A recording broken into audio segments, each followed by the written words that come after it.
Boa noite, pessoal. Boa noite, que boa noite, professor. Tá louco? Eita, nós.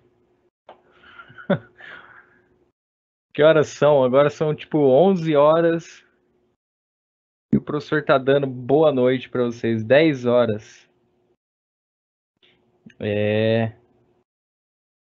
Tá fácil não, né, gente? Olha, tá doido, professor? Como é que vocês estão, pessoal? Bom dia. Gente, seguinte. Vocês não estão na aula errada, não, tá? Vocês não estão na aula errada. Sou o professor Arthur. E eu tô substituindo o professor Tourinho, tá? Professor Felipe Tourinho. O professor não pôde comparecer, ele não pôde ministrar essa aula de sábado agora com vocês. Então daí eu vim substituir ele, tá? E na verdade essa aqui está sendo a segunda aula que eu estou substituindo ele. Eu acabei de substituir a aula de estruturas de madeira, tá? E eu queria saber de vocês,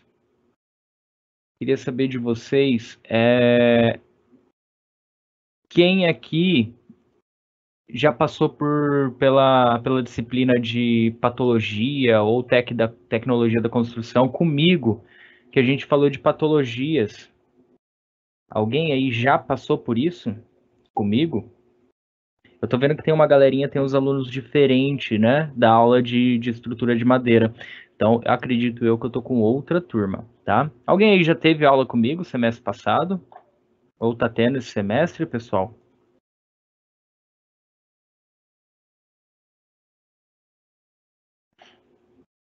Bom dia, Suiane. Bom dia, Geraldino. Hendrick. Acho que o Hendrick eu já dei aula para um Hendrick, hein? Não sei se é você. Bom dia, Odair.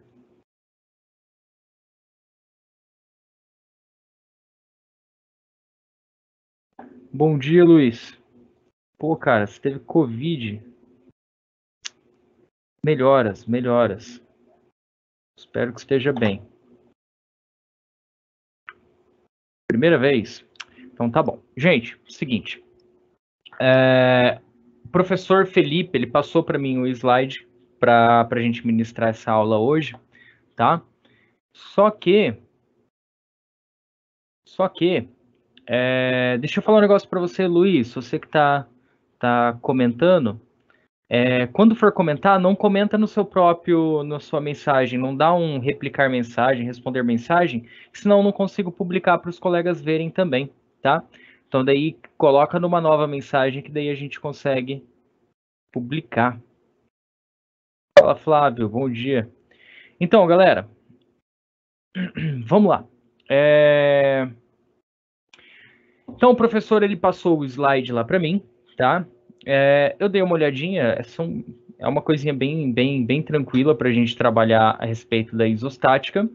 Só que eu queria trabalhar uma coisa diferente com vocês, que daí no próximo sábado, na próxima aula de vocês, o professor retorna, né? O professor Tourinho retorna, e daí ele vai dar continuidade no conteúdo com vocês, tá bom?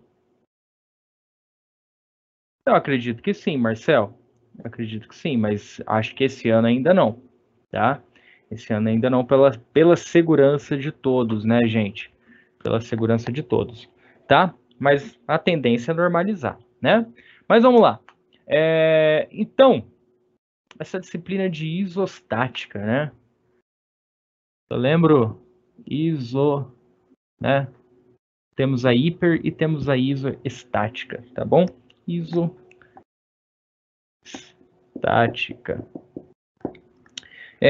Eu sou o professor, deixa eu me apresentar primeiro, né? Eu me apresentei para vocês. Ah, o Geraldino tá tendo acessibilidade. A gente teve de manhã, então, né? A gente teve aula de manhã. Ó, apresentar para vocês, eu sou o professor Arthur Ribeiro Torrecilhas, tá, gente? Sou engenheiro civil também, engenheiro de segurança do trabalho e tenho mestrado na área da engenharia civil, certo?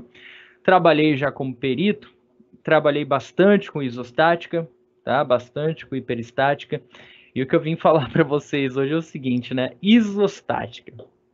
Gente, quando eu tinha essa disciplina no começo do curso, Eu lembro que isso aqui foi, acho que no segundo ano, no primeiro ano da minha graduação. Eu olhava para esse negócio e falava assim, rapaz, eu não vou usar isso aí nunca.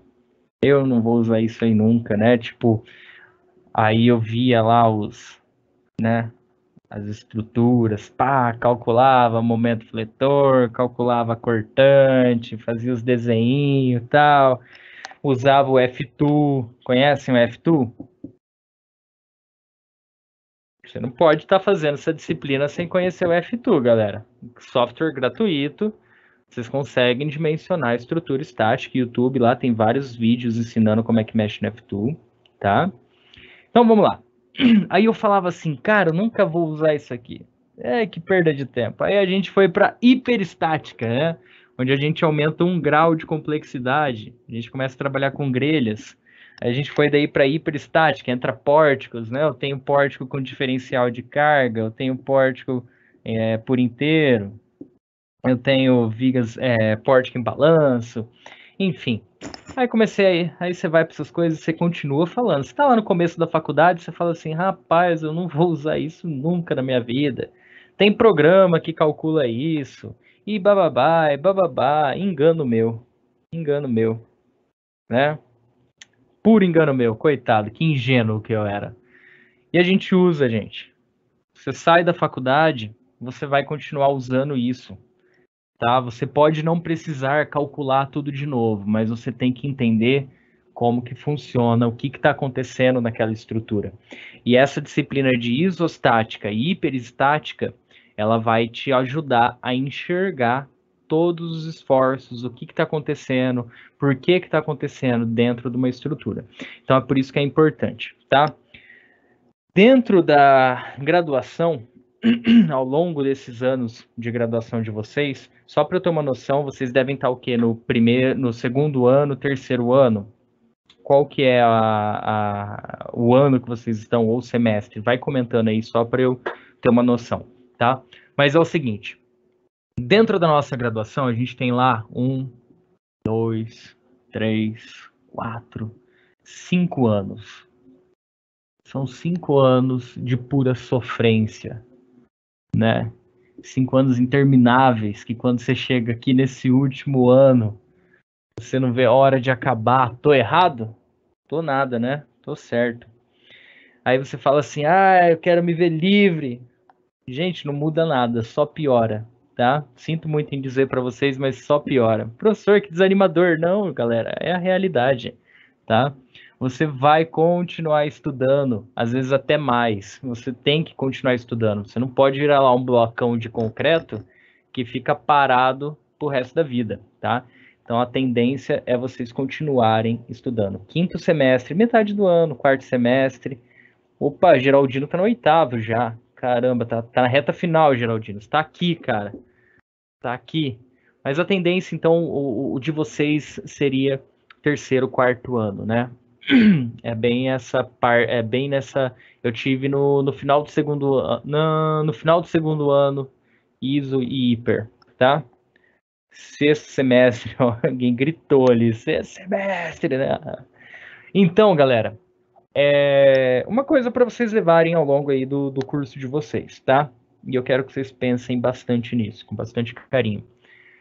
Às vezes vão ter algumas disciplinas que vocês vão falar assim, puta, não vou usar isso aqui para nada, né? Que perda de tempo, tá certo? Só que, só que não é bem assim. Aqui você vai aprender uma coisinha. Aqui você vai aprender uma outra coisinha, tá?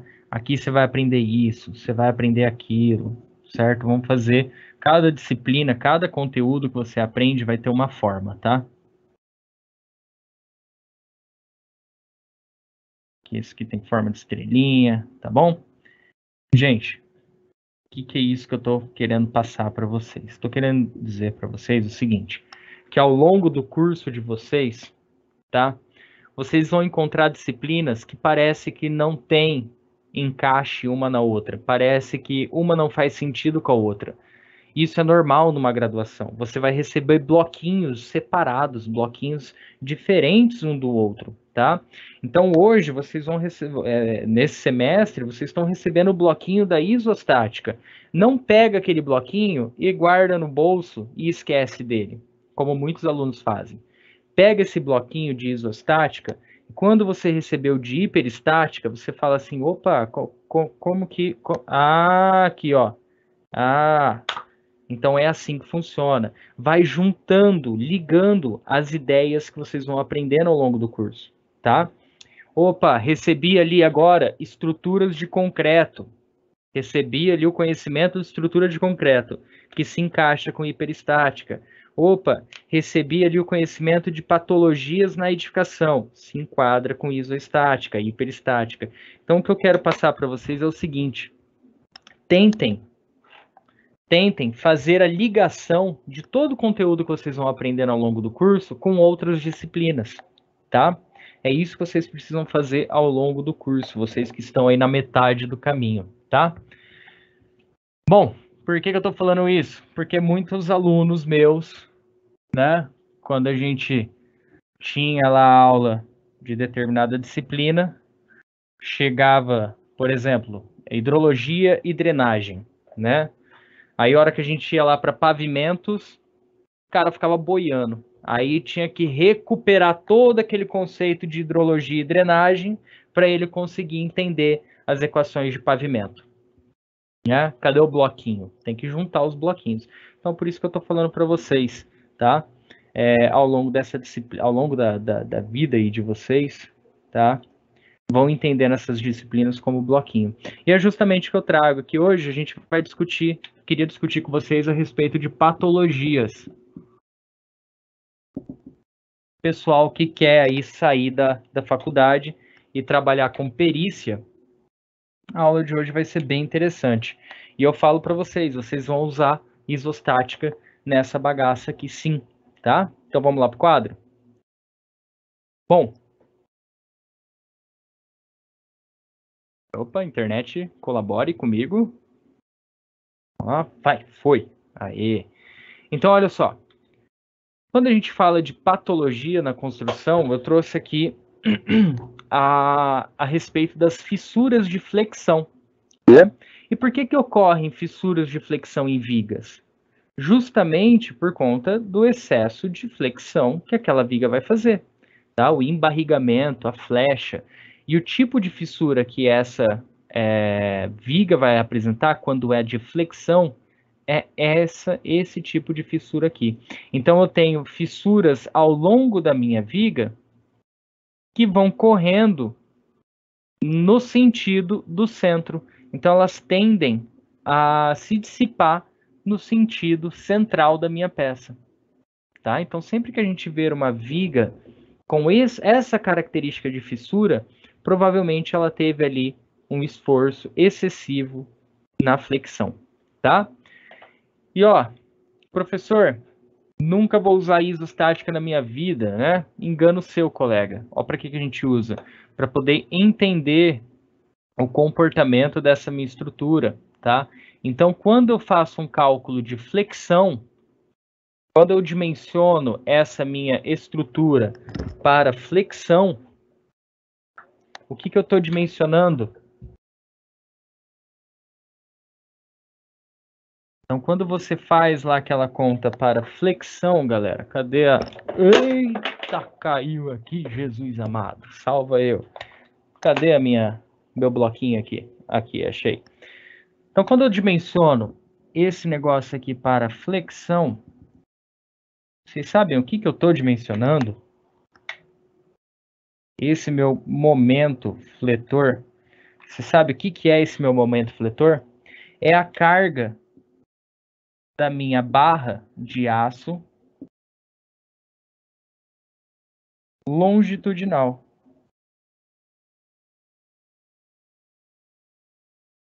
Então, para você que está se sentindo perdido, ou pulou alguma parte da aula, ou não tem isso, não foi passado ainda, né? Quando você calcula o momento fletor, você está calculando o esforço na minha barra de aço longitudinal. Então, imagina que essas minhas barras de aço são essas canetas aqui, tá? Então tem uma barra de aço aqui, uma barra de aço aqui, beleza? Quando eu aplico uma força aqui no meio dela, qual que é a tendência dela? Lógico, eu não vou conseguir fazer aqui com a caneta, senão eu vou quebrar a caneta, né? Mas a tendência dela é envergar, é fazer esse embarrigamento aqui embaixo, certo? Eu não tenho caneta, mas eu tenho um papel aqui. Eu queria ter trazido a minha viguinha de tecido para vocês. Vamos lá. Então, quando eu aplico uma carga aqui no meio, a tendência dela é fazer esse envergamento. Só que quando ela faz o envergamento, o que acontece com a minha estrutura? Ela tem um deslizamento. Então, ela faz isso aqui. As minhas barras de aço, elas vão deslizar para baixo. Então, quando eu calculo esse meu momento máximo de fletor, eu estou querendo calcular qual é o esforço máximo no centro das minhas barras para elas resistirem a esse deslizamento, tá? Ou seja, a esse meu esforço aqui de fazer o embarrigamento, tá? De embarrigar. É isso que eu estou calculando. Beleza, vamos adiante. Aí eu tenho a minha cortante, né? Eu tenho também meu esforço de cortante, tá certo? Quando eu tenho meu esforço de cortante, deixa eu ver se eu tenho algum aqui. Tem. Quando eu tenho esforço de cortante, eu tenho esse gráfico aqui, ó. Para que serve esse gráfico que eu vou calcular na minha isostática também, na minha disciplina de isostática? Esse gráfico aqui, pessoal, ele mostra para mim a cortante na minha peça. Então, a minha cortante está relacionado a alguma coisa que vai segurar esses meus, né, minha barra de aço. Para quê? Para que a minha barra de aço não deslize. E o que eu posso pôr aqui nas minhas barras de aço para segurar ela, para que ela não deslize uma na outra, para que ela fique travadinha? Estribo, tá? Então, o que eu vou calcular na minha cortante é a quantidade de estribos. Beleza? E agora uma coisa interessante para ser dimensionada, quando eu tenho lá concreto armado, né, o dimensionamento de estrutura de concreto armado, eu faço o cálculo do estribo, né? Eu encontro ali a cortante, encontro o cálculo para os estribos, e esses estribos eles são alocados ao longo da viga. Deixa eu fazer aqui uma viga, né? Então aqui são minhas barras de aço, tá? Aí agora que eu vou pôr o estribo. Esses estribos, eles são alocados ao longo da minha viga, só que já reparou que eles são alocados de maneira padrão, né? Ou seja, eu coloco o mesmo estribo. Meu Deus, sou péssimo para desenho, galera. Eu coloco o mesmo estribo, só que em espaçamentos, né, iguais e o mesmo estribo. Só que o que isso aqui tem de diferente desse cálculo que a gente chega na minha cortante? Quando eu calculo a cortante, está indicando para mim que eu tenho uma força zero aqui no meio, né? Que aqui no meio ela vai ser zero a minha força, ela tem que ser zerada, tá? E que essa força ela começa muito alta aqui e ela começa muito alta e ela vai perdendo essa carga ao longo do tempo, ao longo do tamanho da minha viga, e ela sofre uma redução aqui, né? Ela chega a zero e depois ela volta a ficar mais pesada, tá? Ela volta a ter uma carga maior. O que isso quer dizer, professor? Isso aqui quer dizer, galera, que eu preciso reforçar o meu estribo aqui no meio, no começo dela, quer dizer, no meio eu posso ter um espaçamento maior de estribos, tá? Por quê? Porque a minha carga aqui, ela é praticamente zero. Então, por meio desse cálculo de... Tá, pera lá. Já a gente fala já a gente fala da prova, tá, gente? Bom, Então, esse cálculo da cortante vai indicar para mim aonde que a minha viga precisa, onde que ela tem maior necessidade ali de armar para estribos, tá? Então, nessa consideração aqui, considerando essa viga, eu faria um armamento maior aqui, mais reforçado aqui, tá? E aqui eu ia espaçando esses meus estribos. E aqui volta a ter um armamento maior de estribo. Da mesma maneira, eu posso fazer para o meu momento fletor, tá? Então aqui está a minha viga. Para o meu momento fletor, eu tenho uma necessidade de uma armação, colocar barras de aço mais resistentes no meio, tá? E barras de aço menos resistentes aqui nas extremidades, porque meu maior momento fletor está aqui no meio. Então, é por isso que em algumas estruturas, principalmente estruturas de grande porte, a gente vai ver um diferencial na armação dos estribos, onde nas pontas, tá? Ou em algum lugar eu tenho estribos com distanciamento menor um do outro. Nos meios, eu vou ter estribos com distanciamento maior um do outro. Ou, em alguns locais, eu tenho maior quantidade de aço no centro da minha viga e menor quantidade de aço nas extremidades da minha viga, tá? Por que que isso ocorre? Isso ocorre para economia de aço. Outro exemplo, onde a isostática vai ser utilizada também, existem algumas construções onde já viram aqueles predinhos que tem uma sacadinha de 1 metro. Então, às vezes tem alguns prédios, né, de porte pequeno, de pequeno padrão, onde eu tenho a laje, de repente, né, a sala, por exemplo, e tem uma sacadinha vagabundinha ali de 1 metro. Aí a gente fala assim, pô, por que que o cara não fez uma sacada maior? Por que que ele colocou essa sacadinha minúscula aí de 1 metro, né? Já chegaram a se perguntar por que que isso ocorre? Alguém sabe? Alguém tem alguma ideia do motivo disso ocorrer? Isso vai acontecer, gente, porque esse 1 metro de balanço dá uma economia enorme na quantidade de aço da laje, tá? Então vamos apagar aqui.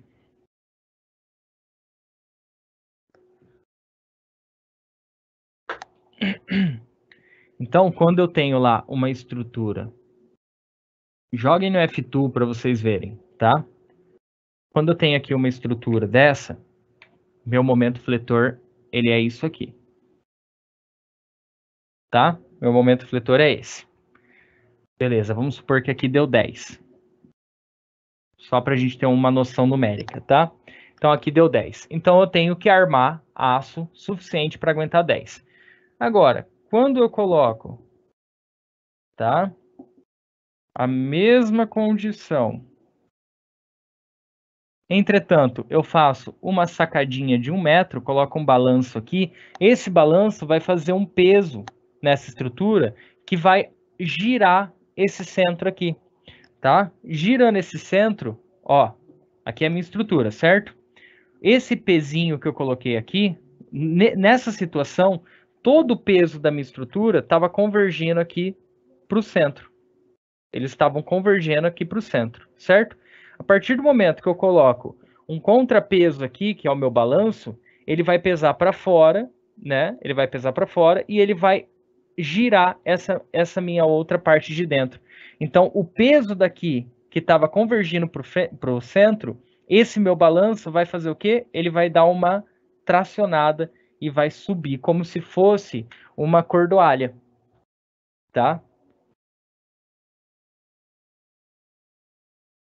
Então, ele vai fazer aqui como se fosse uma cordoalha, como se fosse uma proteção. Então, esse pezinho aqui, esse balancinho, ele forma como se fosse uma proteção na minha estrutura da laje.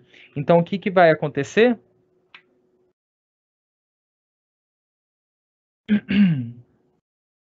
Ele dá um pico, né? Como que é? Ele vai zerar aqui e ele vai, acho que ele vai dar um, nossa, agora eu não lembro como é que vai ficar, como é que ele vai se comportar aqui. Tem que jogar lá no F2 para ver, tá?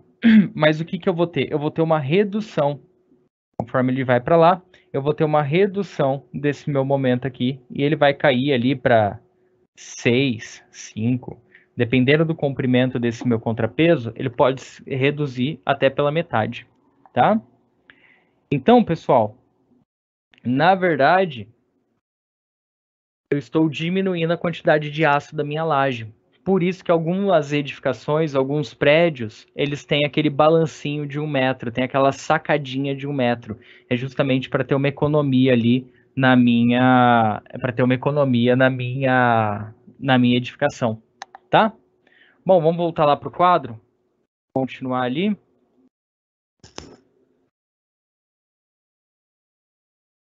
Com relação à prova, que eu estou vendo que vocês estão perguntando ali. Deixa eu vir aqui.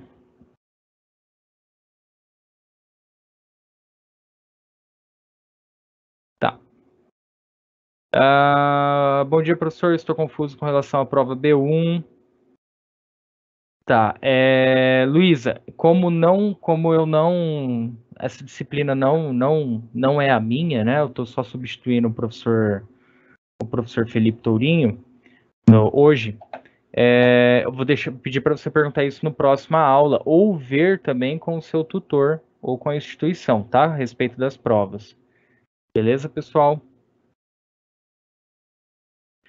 Então vamos lá, retornando para o quadro. Então, gente, quando a gente pega essa estrutura que sofreu alguma flexão, alguma deformação ali por conta do excesso, né, de carregamento aqui da minha flecha, eu vou ter essa característica aqui, tá? De fissura. E se eu pegar uma estrutura similar, traçar nela aqui os pontos para análise, né? Fazer aqui as linhas neutras, fazer as linhas de convergência dela, a gente vai enxergar justamente isso, né? Aqui no ponto de cima, deixa eu dar um zoom aqui, a gente consegue observar o quê? Eu consigo observar uma compressão. Então, eu estou tendo aqui uma compressão no meu concreto, tá? O concreto ele não é bom com compressão. Perdão. O concreto ele é bom com compressão, né? Então aqui o meu FC ele vai resistir sem problema nenhum, tá? Eu vi que quem que foi comentou? Deixa eu ver, alguém comentou ali. Cadê o nome? Acho que foi o Flávio. Não sei quem comentou ali. Mandou a respeito do FC, né? Do esmagamento. É isso aí, né? Só que o UFC a gente também vai calcular ali pelo... Tá, voltando aqui. Então o UFC a gente também faz o uso da nossa isostática para calcular o UFC também, tá? Então, por exemplo, aqui, ó, ele sofreu uma compressão, ok? Local de compressão, o concreto aguenta tranquilo, não tem problema, só que o concreto não vai aguentar na tração, né? Então, o que, que a gente tem aqui embaixo? Uma tração. Repara que o meu quadradinho, ó, aqui em cima ele diminui, aqui em cima ele expande. Então, eu tive um processo ali de tração aqui embaixo. E é para isso que eu vou dimensionar o meu aço, tá? Para suportar, para auxiliar o meu concreto aqui na tração, tá bom? Bom, por isso que eu tenho esse tipo de fissura, porque é o ponto onde o meu concreto não resistiu à tração. E aqui no centro vou ter as fissuras maiores, porque é onde eu tenho maior tração, tá? Então, uma viga, né, que apresenta esse tipo aqui de fissura, de rachadura ou fissura, provavelmente ela não teve um bom dimensionamento na flexão, tá? E a gente tem aqui como prova alguns ensaios e o tipo de fissura de flexão, né? A gente consegue enxergar nitidamente esse problema das fissuras de flexão na peça, tá bom? Quando eu tenho uma fissura biapoiada, né? Ou aqui segue para outro apoio, ou aqui está em balanço na minha estrutura, eu vou ter essa seguinte aqui, ó. Eu vou ter essa seguinte característica. Então, eu vou ter aqui uma negativa, né? Eu vou acabar tendo aqui uma negativa nos meus pontos de apoio, tá? E uma positiva aqui embaixo, tá bom? Então, eu tenho essa característica das minhas vigas. E reparem e reparem com relação ao comportamento, né, da minha linha da isostática, tá bom? Da minha flexão. O que pode ser diagnosticado naquele caso, né? Sobrecarga não prevista. Então, naquela estrutura ele pode ter aparecido uma sobrecarga não prevista, pode ter acontecido de ter armadura insuficiente, uma ancoragem insuficiente, uma armadura mal posicionada no projeto, tá? Uma armadura mal posicionada durante a execução. Como que eu faço o reparo daquela situação ali, né? Para recuperar o monolitismo da peça, ou seja, para recuperar aquela estrutura como uma peça única, eu tenho que fazer a limpeza, remoção das peças soltas, injeta ali uma resina epóxi, né? Recalcula ali a sobrecarga, verifica também se há necessidade de reforço da viga, certo? Ou reforço ela com concreto de maior resistência, ou vou ter que reforçar a minha armadura longitudinal, melhorar os meus estribos novos, né? Colocar novos estribos nessa armadura, tá? E caso isso não seja possível, tem que eventualmente demolir e reconstruir a peça. Aqui está alguns exemplos de reforço estrutural. Então, faço ali o escoramento da peça, né? Faço o escoramento da peça. Por que eu coloquei essa peça de madeira embaixo? Para que esse meu pontalete não faça uma força pontual na minha viga, tá? Porque se eu simplesmente apoiasse ele aqui na minha viga, eu ia ter um momento pontual, uma carga pontual. Então, a partir do momento que eu coloco o vigote aqui, né? A partir do momento que eu coloco essa viga de madeira aqui na estrutura, eu tô tendo uma distribuição de carga homogênea aqui distribuída nessa minha viga, tá? Bom, dessa forma aqui, né? O que foi feito nessa estrutura aqui? Nessa estrutura eu tenho o uso de uma chapa metálica nessa minha viga para poder resistir ali, fazer a linkagem entre uma estrutura e outra, tá? Então, nesse caso, não precisei fazer, surgiu ali uma patologia, não precisei fazer nessa minha viga o enchimento dela, né? Eu fiz um suporte metálico que vai distribuir melhor a carga dessa viga para as outras estruturas, tá? Outra possível correção, tanto para pilar quanto para viga, é fazer a quebra da peça, fazer um encamisamento com uma nova armadura, né? Então remove aqueles detritos, aquela parte com detrito, faça uma nova armadura para resistir ao esforço. Aqui no caso, essa viga provavelmente essa viga que ela não tinha ela não tinha o cálculo, o dimensionamento correto, então foi feito um novo dimensionamento para as estruturas, foi feito encamisamento, né, colocado uma nova armadura ali de reforço, foi colocada a estribagem de reforço, depois fecha novamente com forma e reconcreta essa estrutura com uma resina ou com concreto mais resistente, tá? O mesmo é feito para os pilares também. Então aqui mais um exemplo de um reforço estrutural. Quebra-se a viga, lembrando sempre, escorar, faço escoramento, né? Então, como que eu calculo o escoramento, professor? Pega ali o cálculo da minha estrutura, verifica quanto que aquela viga estaria suportando de carga e dimensiona ali o escoramento. O escoramento ele tem uma norma e ele determina quantos quilos ele aguenta por metro quadrado, tá? Então faz esse dimensionamento, coloca aqui, se não me engano, um pontalete desse é 80 kN, tá? Se eu não me engano, dependendo do pontalete, tá? Então faz ali o dimensionamento, escora essa laje para simular essa viga, né? Porque você vai estar quebrando essa viga, vai estar tirando todo o peso ali da laje, né? Então ela precisa estar estruturada. Faz o reforço da armadura e coloca e faça a concretagem novamente. Repara, lembra que eu falei que tem trechos onde eu posso dar um espaçamento maior no meu estribo por conta daquele comportamento da minha curva de cortante? Esse daqui é um exemplo dele, ó. Então, observa que esse espaçamento desse estribo para esse, conforme ele vai ao longo da minha viga, vai para o centro da viga, pode ser maior, porque a minha cortante não está tão forte aqui no centro da viga. Já aqui no começo, eu tenho um reforço da minha cortante. Então, o principal problema dessa viga aqui foi a cortante, tá? Então, os meus estribos estavam mal dimensionados e eu precisei fazer um reforço, então, na cortante. Tanto que essa viga ela acabou tendo ali um rompimento aqui na base dela, tá? Problema de cortante. Agora, de último caso não dê certo, né? Caso o problema não consiga ser corrigido, faço ali, eu posso fazer a demolição, né? Faço uma viga metálica, faço uso da viga metálica para minha estrutura, escoramento com viga metálica, e faço a demolição da de concreto. Existe uma tecnologia também com fibra de carbono, pessoal, para a gente fazer a recuperação dessa viga com fibra de carbono. Então, passa essa fibra de carbono ao redor da viga como se fosse uma fita mesmo, e ela acaba dando esse reforço estrutural para minha peça, tá?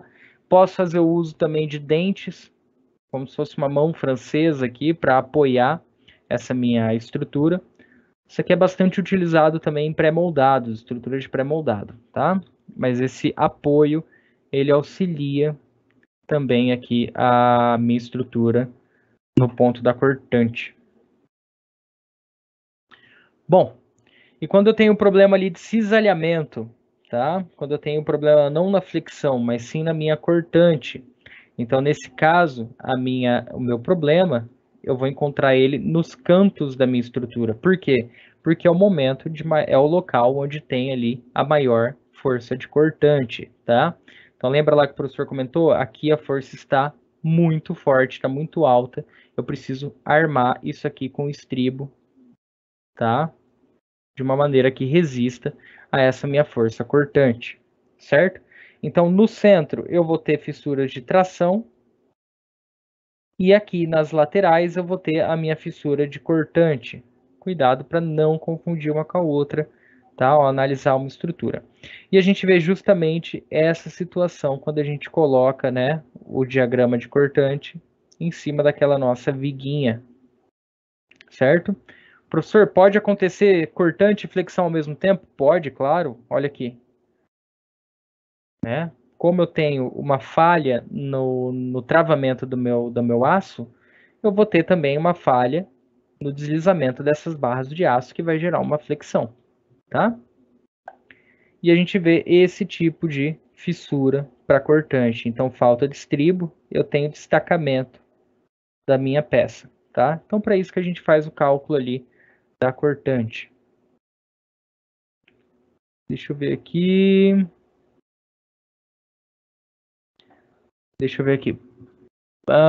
Professor, naquela estrutura da ponte que se rompeu, foi falta de cálculo ou ação do tempo?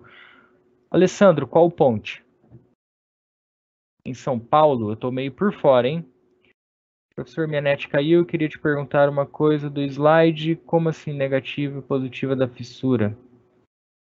Ah, tá. Ó, Natália, essa questão de negativa e positiva, quando vocês calculam ali a cortante ou a flexão, quando vocês fazem o VA-VB, aí, quando vocês fazem o VA e o VB, tá?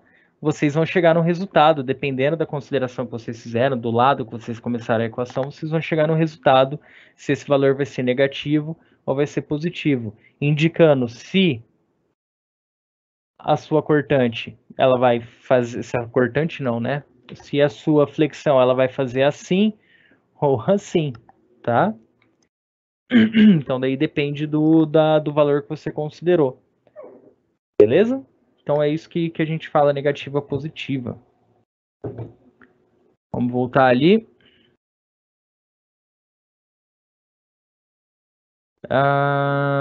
Tem mais uma coisa, gente. Quando a gente fala de ponte, tá? Quando a gente vai trabalhar com estruturas de ponte, a gente está levando várias outras considerações, tá?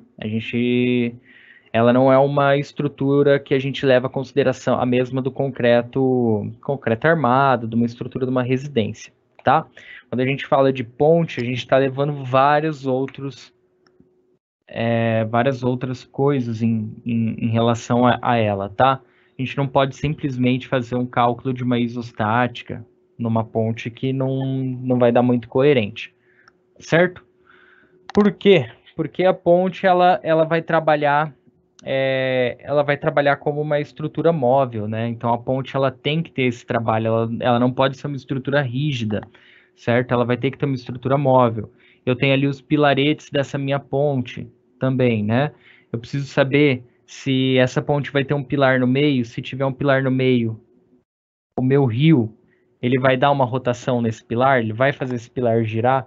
Então são várias considerações, tá? Não é tão a ponte, a gente já vai juntar isostática, hiperestática, a gente já vai juntar concreto armado e tem o próprio cálculo de dimensionamento de ponte, tá?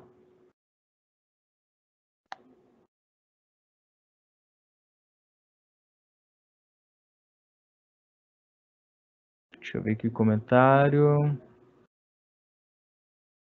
E ponte de madeira, como funciona?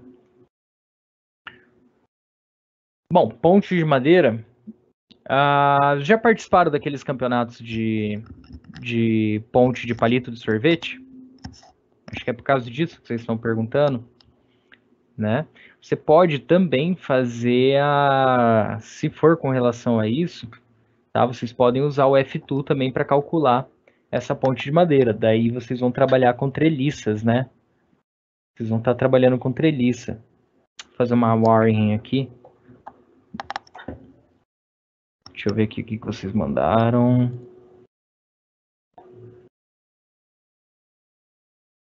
Não. Vai depender da fissura, viu, Flávio?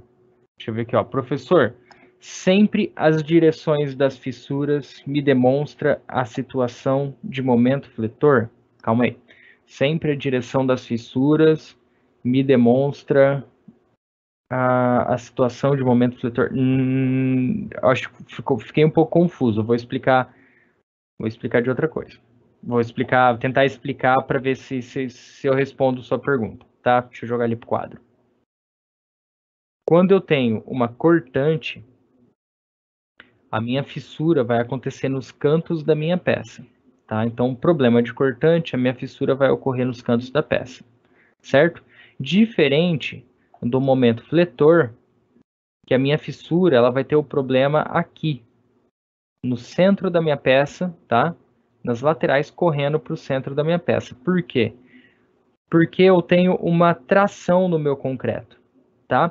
A fissura, gente, ela não aparece por conta do aço, ela vai aparecer por conta... Quem vai fraquejar primeiro é o concreto, tá? Quem mostra para nós o problema é o concreto. O aço ele vai estar oculto. A gente não enxerga o comportamento do aço. A gente só vai enxergar o comportamento do concreto, tá? Então é o concreto que vai dizer para nós aonde que essa estrutura está sofrendo, aonde que está tendo um problema nessa minha estrutura, tá? Então, por exemplo, nesse caso aqui, o meu concreto ele é fraco para tração. Se aparecer, e você consegue ver que tem um momento de tração aqui, por quê? Porque meu quadradinho, ele expandiu, ou seja, ele ficou maior, tá? No caso aqui, ó, tem uma negativa que é uma compressão, tá? Então, meu concreto vai resistir bem aqui. Se eu esmagar o concreto, ele vai resistir bem. Agora, se eu esticar o concreto, ele não vai resistir, tá? Então, nessa situação aqui, onde eu tenho uma tração, se aparecer uma fissura, tá? Que tende daqui para o centro, então ela vai ficar fazendo isso aqui, ó, ela vai fazer isso aqui, daqui para cá, daqui para cá, quer dizer que eu não tenho uma boa armação de duas coisas, de duas uma. Ou o meu concreto não tem uma resistência adequada, tá? Então o meu FC calculado não foi bem dimensionado, ou a minha barra de aço dimensionada não foi adequada, tá? Então de duas pode ter acontecido essas coisas aí, tá bom? Então essa fissura de flexão ela vai ter essa característica por conta dessa análise que a gente fez. Já a de cortante, eu tenho essa característica aqui, porque aqui eu tenho uma força maior e eu tô tendo esse comportamento de esmagamento nos meus cantos, tá? Então, a partir do momento que eu tenho esse esmagamento no meu canto e eu tenho uma abertura aqui da minha tração, né? O meu concreto ele não vai resistir e ele vai fazer esse sinal aqui de fissura da minha cortante, tá? Então, cortante, fissura nas extremidades, flexão, fissura aqui no centro. Era essa dúvida. Nanda, me indica um livro de estruturas isostáticas.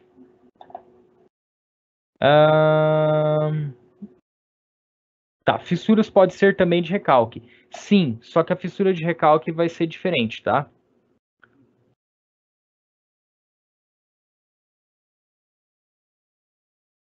Certo, tô vendo aqui a resposta de vocês, o comentário de vocês. Ó, um livro de isostática, eu vou ter que dar uma pesquisada agora para indicar um bom. Tem o Ritter, né? Ritter para estruturas, mas o Ritter ele é para... Ele é mais para... Deixa eu voltar aqui para mim. O Ritter ele é mais para estruturas... Deixa eu pesquisar aqui um livro bom de isostática. Ih, gente, agora de cabeça assim eu não lembro. Nanda, eu vou dar uma pesquisada daqui a pouquinho, daí eu passo para você. Esse é o esforço FC, capacidade resistente. Fissura pode ser também de recalque? Pode, só que a fissura de recalque, ela vai ter uma característica diferente, tá? Recalque da fundação, sim, né? Ah, da questão do tabuleiro.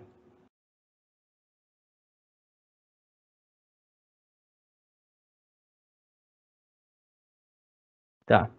Deixa eu dar uma olhada aqui. Gente, vocês têm acesso ao... Vocês têm acesso ao GetWedge, tá? E tem acesso também à biblioteca virtual de vocês no AVA. Lá tem bastante livro bom, tá? Bastante livro bom e tem alguns livros lá que são caros e são difícil conseguir. Deixa eu ver se eu consigo achar algum aqui. Livro isostática. Deixa eu ver se eu acho algum bacana aqui para vocês. Ó, esse livro aqui é bom. Tem o livro do Luiz Fernando de Marta, Análise de Estruturas, tá? Conceitos e Métodos Básicos. Tem um livro bem bacana, esse daqui. E tem um livro também da Maria Cascão Ferreira de Almeida, Estruturas Isostáticas. Muito bacana também esse livro, tá? Tem que dar uma olhadinha se tem eles na biblioteca, mas qualquer coisa também, vocês dão uma procuradinha na internet para achar esse livro, tá bom? Galera, vou me despedir de vocês. Bom final de semana para vocês, tá? Bom descanso. Próxima aula já retorna o professor da disciplina mesmo, certo? Pessoal, bom descanso, bom final de semana. Tchau, tchau. Até mais.